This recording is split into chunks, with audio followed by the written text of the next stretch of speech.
नमस्कार दोस्तों, SBI securities morning podcast में आपका फिर से स्वागत है। आज के पॉडकास्ट में हम निफ्टी और बैंक निफ्टी में क्या उम्मीद करें इस पर चर्चा करेंगे और साथ ही ऐसे कौन से सेक्टर्स हैं, ऐसे कौन से स्टॉक्स हैं जिन पर आपको आज के दिन और आने वाले कुछ सत्रों के लिए ध्यान केंद्रित करना चाहिए, उस पर भी बात करेंगे। दोस्तों, कल का जो मार्केट था बहुत ही ज़्यादा अगर हम देखें तो वहाँ पे गिरावट ही चौतरफा हमको नज़र आई। तो ओवरऑल 22,000 से नीचे भी इंडेक्स जो है फिसल गया था। इस गिरावट के साथ ही इंडेक्स ने एक बढ़ते चैनल का ब्रेकडाउन दिया है फ्रेंड्स, और यहाँ अपने 20 EMA स्तर से नीचे फिसल गया है, जो मंदी की भावना का संकेत देता है। इसके अतिरिक्त अगर हम देखें तो रिलेटिव स्ट्रेंथ यानी RSI ने ऊपर की ओर झुकी ट्रेंड लाइन समर्थन और मंदी के क्रॉसओवर के टूटने के साथ इस भावना की और भी पुष्टि की। यानी ओवरऑल जो सेंटिमेंट्स है कल, वो हमने बहुत हद तक BS के फेवर में ही झुकते हुए देखे। तकरीबन सभी ही जो मेजर सेक्टोरियल इंडाइसेस है वो नकारात्मक टेरिटरी में क्लोज हुए। निफ्टी मेटल, मीडिया और निफ्टी रियल्टी ये बहुत ही बड़े लूजर्स बन के उभरे और इनका जो फॉर्मेशंस है वो भी ज़्यादा खराब ही बनता हुआ नजर आया। और एडवांस डिक्लाइन में तो सीधी सी बात है, इनका जो है सीधी सी डिक्लाइंस में फेवर में ये ज़्यादा नजर आए। और कई सारे मेटल स्टॉक्स हमने देखे कि बहुत बड़ी भारी भरकम गिरावट के साथ भी क्लोजिंग उनकी हुई। ओवरऑल बाजार से अगर हम देखें तो मिड कैप स्मॉल कैप क्रमश 4.40 और 5.28% इतनी बड़ी गिरावट के साथ कल क्लोज हुए। सबसे उल्लेखनीय बात यह है कि निफ्टी स्मॉल कैप इंडेक्स ने 24 फरवरी 2022 के बाद सबसे अधिक एक दिन की गिरावट दर्ज की है। इस गिरावट के साथ ही अप्रैल 2023 के बाद पहली बार अपने 100 EMA स्तर से नीचे फिसल गया है। निफ्टी स्मॉल कैप के घटकों में से कल के कारोबारी सत्र में केवल 2 स्टॉक ऐसे थे जो सकारात्मक नोट पर समाप्त हुए। यानी आप इससे भी अंदाजा लगा सकते हैं कि किस तरह का चौतरफा बिकवाली का दबाव जो है स्मॉल कैप इंडाइसेस में हमने देखा। इसी तरह अगर हम देखें निफ्टी मिड कैप में भी 24 फरवरी के बाद एक दिन की सबसे बड़ी गिरावट देखी गई है। इसके दैनिक पैमाने पर एक समेकित जो ट्रायंगल पैटर्न है उसका ब्रेकडाउन भी हमको नजर आया है। यह स्पष्ट रूप से इंगित करता है कि आने वाले कुछ सत्रों के लिए जब तक हमें रिवर्सल का कोई संकेत नहीं दिखता है तब सेल ऑन राइज की ही रणनीति जो है वो अपनानी चाहिए। अगर हम ग्लोबल मार्केट्स को देखें तो कल के कारोबारी सत्र में वैश्विक बाजार ने हमारे घरेलू बाजार की तुलना में बहुत हद तक अच्छा प्रदर्शन दिखाया और सभी तीनों अमेरिकी इंडाइसेस ने सपाट से माइनर नेगेटिव क्लोजिंग उन्होंने दी। वहीं अधिकांश यूरोपीय बाजार भी सकारात्मक रुख के साथ बंद होने में कामयाब रहे।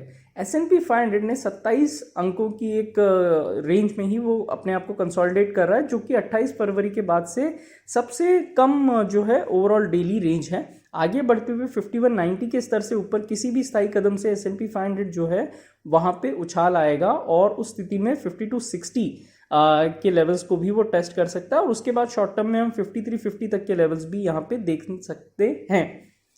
कल के कारोबारी सत्र में फ्रेंड्स ब्रेंट ऑयल में करीब 2% की तेजी देखी गई है। इसमें पिछले कुछ महीनों में 82-83 के ऊपर सबसे ज़्यादा क्लोजिंग दी है।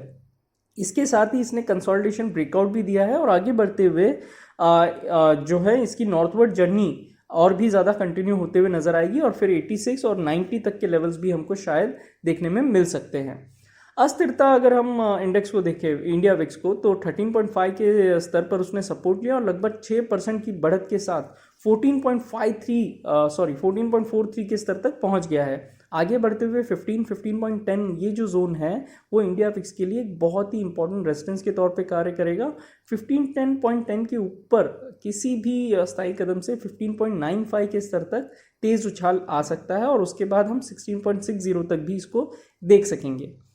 निफ्टी पर आए तो 22,090, 22,130 एक इम्पॉर्टेंट सपोर्ट के रूप में कार्य करेगा और 21,800, 21,900 निफ्टी के लिए अगर हम देखें तो 22,090, 22,130 एक रेजिस्टेंस के तौर पे कार्य करेगा और 21,880, 21,900 एक सपोर्ट के रूप में कार्य करेगा।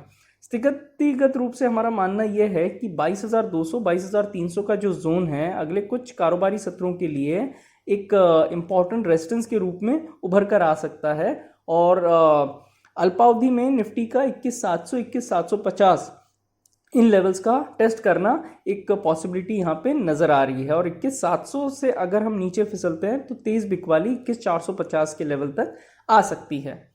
निफ्टी फ्यूचर्स में देखें तो 1.5% की तकरीबन गिरावट आई है और वर्तमान में अगली और दूर की श्रृंखला का लगभग वाई जो है वो 1% से भी ज़्यादा कम हो गया है और ये समग्र रूप से लंबे समय तक गिरावट का संकेत देता है। वर्तमान साप्ताहिक श्रृंखला के लिए निफ्टी पीसीआर 0.5 पर है और अधिकतम जो है मैक्स पेन वो 22-100 स्ट्राइक पर। सार्थक कॉल राइटिंग अगर हम देखें तो 22,100 22,200 स्ट्राइक में देखी गई है, वहीं पुट राइटिंग 22,000 21,800 स्ट्राइक में देखी गई है। इसका अर्थ यह है कि आने वाली कुछ सत्रों के लिए रेंज नीचे की तरफ 21,750 और ऊपर की तरफ 22,200 निकल कर आ सकती है।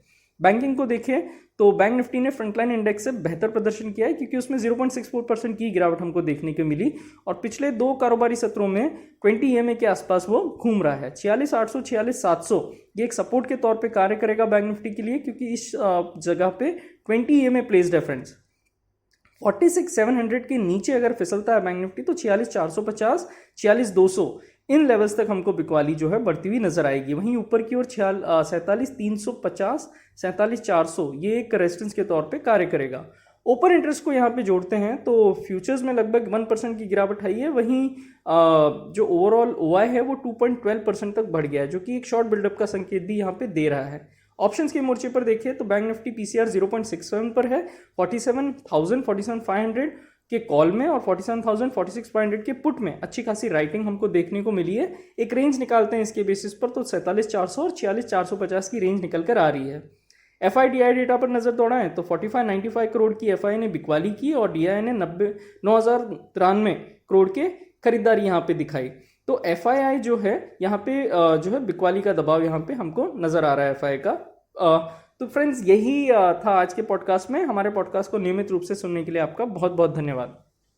Investment in securities market are subject to market risks. Read all the related documents carefully before investing.